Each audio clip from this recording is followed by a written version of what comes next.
Hello, everyone, and welcome to IP Global's 10-Minute Market, our property podcast discussing everything for the world of UK and European property. Today, we've got Nicola Smith, representative from Complete Prime Residential and Lettings and Management, our sister company, and she's the residential director. Hello, Nicola. Hello, Jeremy. How are you? I'm all right. Not bad, not bad. We're excited to hear a little bit today about obviously the rental market. Obviously it's the kind of the bloodline for everyone's property investments. We need people to be in there, need to have bums on seats, as it were. And it seemingly has been a pretty good year for rents last year in 2023. If we read the papers across the board, we keep hearing stories about, rents have been going up most markets, it seems.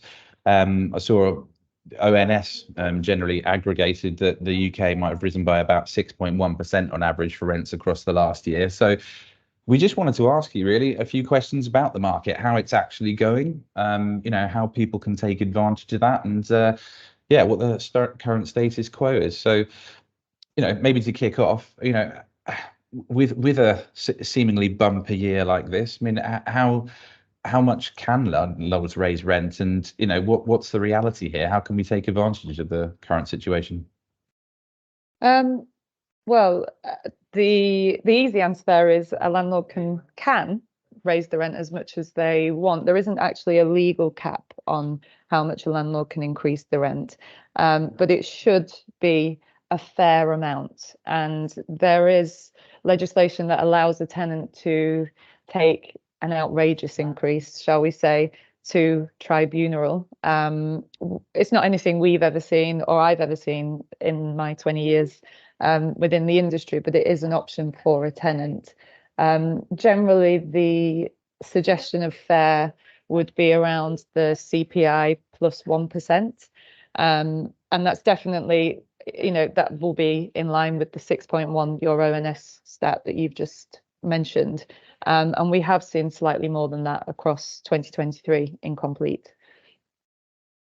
Well, it's nice to hear. And I suppose, what you're saying there is it's don't get greedy as a landlord. If you've got a tenant and you want them to stay in there and have a happy investment, it's just because you see lots of others going there. It's, take what's reasonable in market, but don't try and push the limits.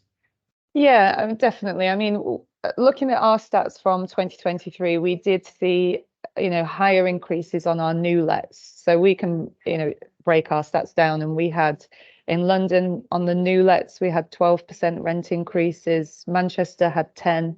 For our renewal rent increases, London was 7.6, Manchester was 5.2.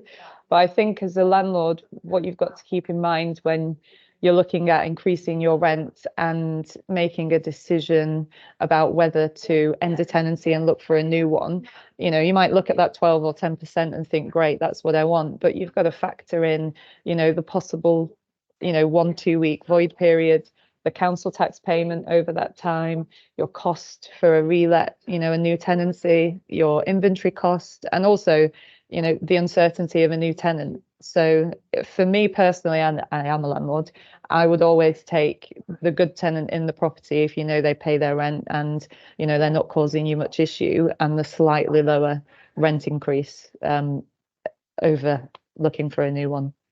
Yeah, no, I think in my experience, in terms of your ROI, actually having a stability and having someone in there the entire time, I think that's personally, I think I would rather, take what's in the hands basically, rather than taking the gamble, I suppose, because Yeah.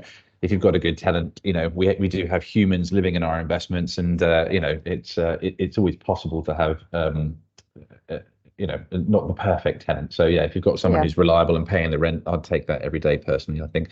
But it's interesting you say, the 1 or 2 week turnaround. I mean, obviously we deal in, largely city centre markets. I mean, is that kind of the turnaround you see once a property's on market, if someone wants to leave and can find a new tenant, is a couple of weeks reasonable? Yeah, I mean, we have to factor in, and generally always would, at least a 5-day period to get a tenant out, ensure the property is good for the tenant going in. But definitely in the summer periods that we would churn most of our properties with that void period 5 days. Once you get to the months we're in now, the January months or over Christmas, those types of that kind of type of time of year, you would see a larger void period, and it kind of skews the averages. But definitely in city centre properties, you're looking at 1-2 weeks. I mean, yeah, a couple of things there. I mean, obviously, like around Christmas being a bit sluggish, I think we can understand that. But look, I think having a 5 day, ambition to turn around, I think that's magic basically, because if we compare that to on a global scale, there are markets all across the world where you lose a tenant and you might be months there. So if the supply and demand is moving things around that quickly, I think that's great for everyone. But look, I suppose, with all this apparent success and so forth, after a high comes a fall, maybe. I mean, would it be logical to ask the question, given the increases, could we maybe expect rents to fall in 2024 and beyond? I mean, how's the market there? Well, going off January and February, the answer to that question would be no. We've still had across Manchester 6.5% on our renewal increases. We've had some new lets coming through Manchester, Birmingham and London that have been 9, 10, 11% on the new lets going in. And we've still got an issue with supply and demand. We very rarely have actual vacant properties where we haven't got a let lined up and going in, and that's still been the case for the first couple of months of this year. I mean, we've also had come through a recent IP Global development in Manchester that completed in December, which again, the time of year wasn't helpful, but we've had them all let, in January. So the demand is still there, even at these quieter times of year. And I think, that lends itself to picking the right places, I suppose, where the demand is most acute overall. But I think that's really interesting. It's when you mentioned the certain areas which have been doing well, like say, like London's gone 12 and Manchester's gone 10% in the last year. I mean, do you find, are you seeing there are certain hotspots where rents are performing particularly well there, or? I mean, for me personally, to comment on that, all of our stock and everything we deal with is in a city centre or a regional city centre. So everything we deal with is, Manchester, Leeds, Birmingham, London. We're going into new cities, so Sheffield this year, and York. But we've seen the same improvement on rents and the same supply demand issues across all of those cities. So there isn't one in particular I'd pick out as being better than the other, but they've all been good, which is great if you're a landlord. Yeah, well, honestly, actually, that's quite nice to hear, really, isn't it? Rather than trying to kind of, pick and choose and agonize over which city to invest in. If we compare, let's say that, then your stats to the ONS prediction, estimation of last year at 6.1%, that would kind of lend us to think then that actually cities, where essentially where all the people are, logically, of course, that's where it's easiest and best to rent, and potentially some of the things outside are the ones which might be suffering a little bit more. So that's probably leaning us then to say, follow the people, follow the money.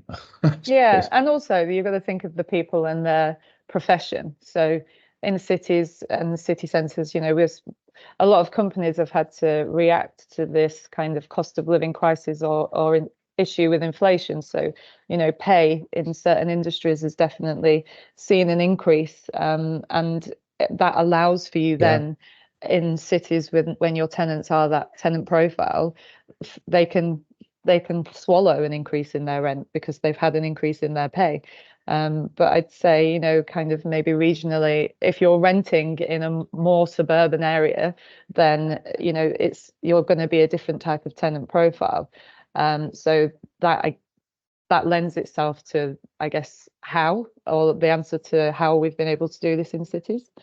Yeah, no, absolutely. And I think, inflation is inherently a bit sticky, isn't it? When things go up and when wages go up, it's quite hard for them to go down again. And often that can happen with rents as well, can't it? So, so, they help each other in a certain way. So, There's been some minor rumours. I stress minor, probably about things like rental caps coming into market. Is that something we can expect in the future? Is that culturally something that UK could take on? Or I don't. I mean, I don't think it's something that to expect in 2024.